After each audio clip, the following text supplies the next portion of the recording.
သမိုင်းတစ်လျှောက်မှာလူသားတွေဟာအာဏာရှင်တွေရဲ့ဖိနှိပ်မှုဘာသာရေးအယူသီးမှုတွေနဲ့ဘယင်စနစ်တွေအောက်မှာရာစုနှစ်ပေါင်းများစွာရှေ့တန်းခဲ့ကြရတယ်။ဒါပေမဲ့18ရာစုနဲ့18ရာစုမှာတော့ကမ္ဘာကြီးကိုအကြီးအကျယ်တုန်လှုပ်စေမဲ့အတွေးအခေါ်တစ်တစ်ခုထွက်ပေါ်လာခဲ့တယ်။အဲ့ဒါကတော့ liberal ဝါဒပါပဲ။ဒါဟာဝါဒတစ်ခုတည်းမဟုတ်ဘူး။လူသားတယောက်ချင်းစီရဲ့တန်ဖိုးကိုအာဏာဇက်တွေတဲ့ပိုမြင့်မားတယ်လို့ကြီးညာလိုက်တဲ့တော်လှန်ရေးတစ်ခုလည်းဖြစ်တယ်။ဒီဝါဒရဲ့အမြင့်တွေ့ရာဟာဥရောပရဲ့ညံလင့်ခေတ်ကနေစတင်လာခဲ့တယ်။ဂျွန်လော့ခ်လိုသူတွေကလူသားတိုင်းမှာမိုးရပါအခွင့်အရေး၃ခုရှိတယ်လို့ဆိုခဲ့တယ်။အဲ့ဒါတွေကတော့အသက်ရှင်ပိုင်ခွင့်လွတ်လပ်ခွင့်နဲ့ပိုင်ဆိုင်ခွင့်တွေဖြစ်တယ်။ဒီအတွေ့အခေါ်ဟာနောက်ပိုင်းမှာအမေရိကန်လွတ်လပ်ရေးကြီးညာစာတမ်းနဲ့ပြည်သစ်တော်လှန်ရေးတို့ရဲ့အဓိကကြော်ရွံ့ဖြစ်လာခဲ့တယ်။ liberal ဝါဒကိုပိုပြီးနဲ့ရှိုင်းနားလည်ဖို့အခြေခံမတိုင်းကြီး၄ခုကိုကြည့်ရပါမယ်။အဲ့ဒီအခြေခံမတိုင်းကြီး၄ခုကတော့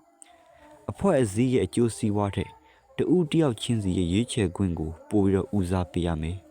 ။အစဉ်အလာဒါမှမဟုတ်အမိတ်အာဏာထက်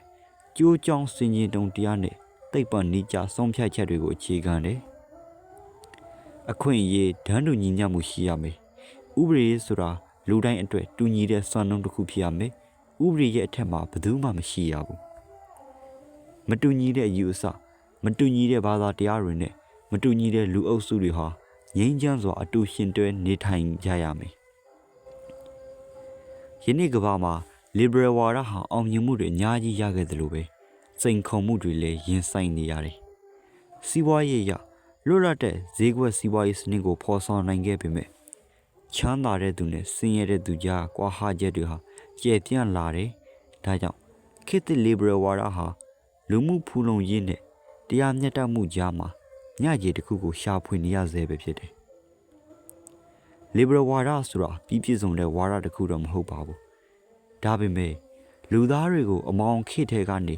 လွတ်လပ်မှုရဲ့အလင်းရောင်စီကိုခေါ်ဆောင်လာပေးခဲ့တဲ့လက်နက်တစ်ခုဖြစ်တယ်ဆိုတာကိုတော့ညှင်းလို့မရပါဘူး။